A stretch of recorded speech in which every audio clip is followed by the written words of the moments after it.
as you all know, hindi nga tayo gumagawa ng mga spoiler video prior sa latest chapter. Pero iba kasi yung excitement na dala netong chapter 1000. Kaya naman nagdesisyon ako na gawa na to ng video. Bali may listahan na nga ako ng mga mangyayari sa chapter 1000. Kaya sa video na to iisa-isahin natin yan, as well as i-analyze natin yung mga pwedeng mangyari. Una na nga dyan yung nakaabot na daw si Luffy sa 5th floor ng castle. Dahil nga daw yan sa tulong nila si Cillian at ng grupo ni Inuarashi. Meaning iisang floor na lang at nasa rooftop na itong si Luffy. Ang ikalawa namang information o spoiler sa parating na chapter 1000 yung naihagis daw ni Marco si Zoro papuntang rooftop. As well as nasalag daw ni Marco yung mga atake nila King at Queen. Dito sa informasyon na to syempre nabilib ako kay Marco. Dahil kung iisipin nyo halos itong sila King at Queen na nga yung mga pinakamalalakas sa kampo ni Kaido. So that shows na talagang malakas tong si Marco. Sa part naman ng pagdirekta ni Zoro papuntang rooftop mas magiging exciting na nga yung mangyayari since malapit na nga rin tong sila Luffy kila Kaido. Ang sunod naman na impormasyon na nakita natin yung pagbumunyag ni Yamato sa nakalagay sa journal ni Oden. Nakalagay nga dito na may mga batang piratang araw na pupuntang New World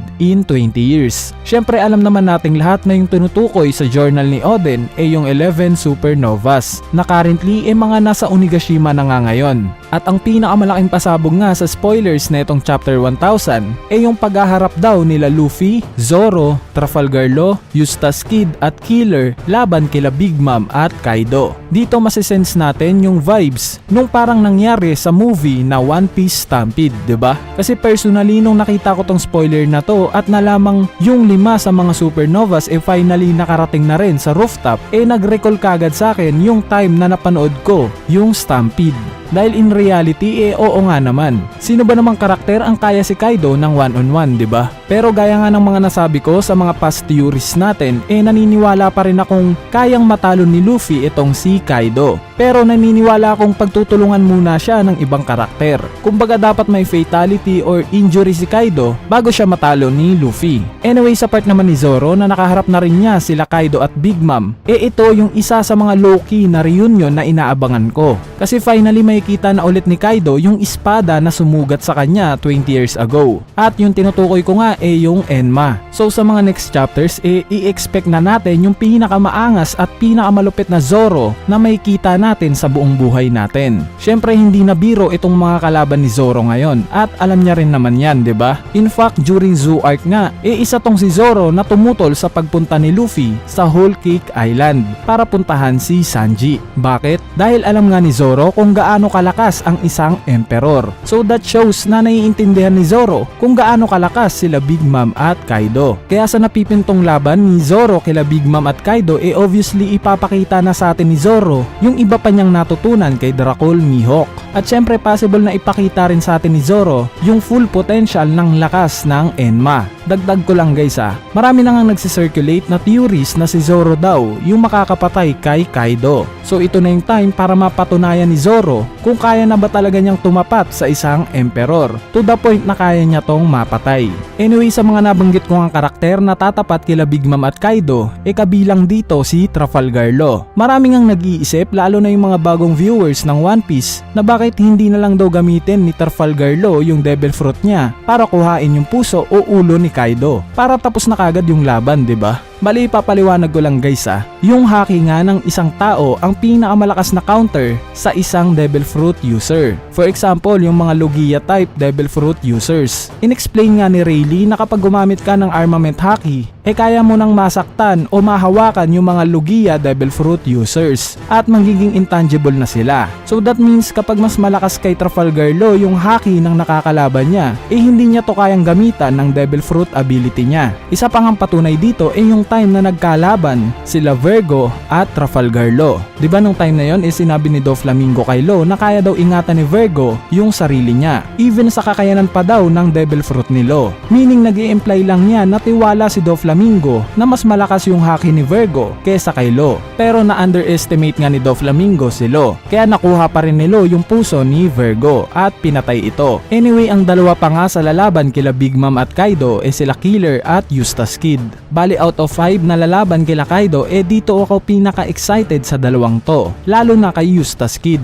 Syempre sobrang hype ng karakter na itong si Eustace Kid, 'di ba? May time pa nga na sinasabi na halos kapantay lang daw niya si Luffy in terms of strength. So panahon na siguro para bigyan siya ng hustisya ni Oda. At sana may ipakitang ikagugulat nating lahat itong si Kid. Yung tipong pag may ginawa siya, yung rerespetuhin siya ng mga fans ng One Piece. Kasi lately nga lang nababasa ko sa iba't ibang social media sites na hindi naman daw talaga malakas itong si Kid at puro forma lang. Kesyo nawalan daw siya ng braso sa mga bata pa lang ni Shanks at kung ano-ano pa. So ito na siguro yung oras para i-regain niya yung respect ng mga manonood sa kanya. Bali ang isang impormasyon pa nga na nakita natin sa spoilers sa parating na chapter 1000 yung pag-atake daw ni Luffy ng Gomu Gomu Red Rock at panibagong atake na naman daw ito. So malaki yung possibility na yung atake na to related sa bagong natutunan ni Luffy na Ryu o yung Advanced Armament Haki. Since naita naman natin yung visual sa anime ng Ryu na kulay pula to, 'di ba? At syempre ang pinakamagandang entrance para ipahayag kay Kaido na kaya siyang talunin ni Luffy yung ipakita na kaagad ni Luffy na kaya niya tong masaktan gamit yung Advanced Armament Haki. Anyway, may mga impormasyon nga rin sa spoilers na patungkol sa flashback nila Ace at Yamato,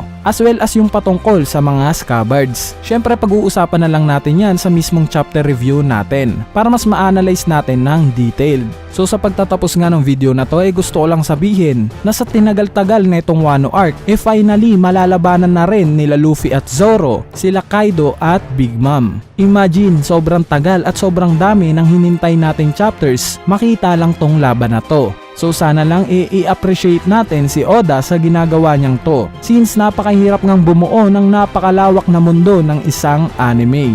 Kaya Oda, thank you. Sa mga magtatanong naman ng patungkol sa Rocks Pirates hindi pa nga rin sa atin siya nire-reveal ni Oda. Kaya expect na lang natin na pwedeng during battle ni Kaido at Big Mom masiwalat na to. Bali sa mga magtatanong naman kung kailan mai-release yung chapter 1000 sinasabing January 4 pa nga daw ito lalabas. And that's it. Yan na nga yung maikling video natin para sa spoilers ng chapter 1000. Maikli lang to guys kasi gusto kong mas ibuhos sa mismong chapter review natin yung mga detalye na itong chapter 1000. So kung sakaling nagustuhan nyo naman tong video na to huwag na kayong mahiyang pindutin yung like button dahil napakalaking tulong na nga niyang like nyo para sa ating channel. At syempre huwag nyo na rin kalimutang pindutin yung subscribe button para lagi kayong updated pag may bago tayong upload na video. So yun lang.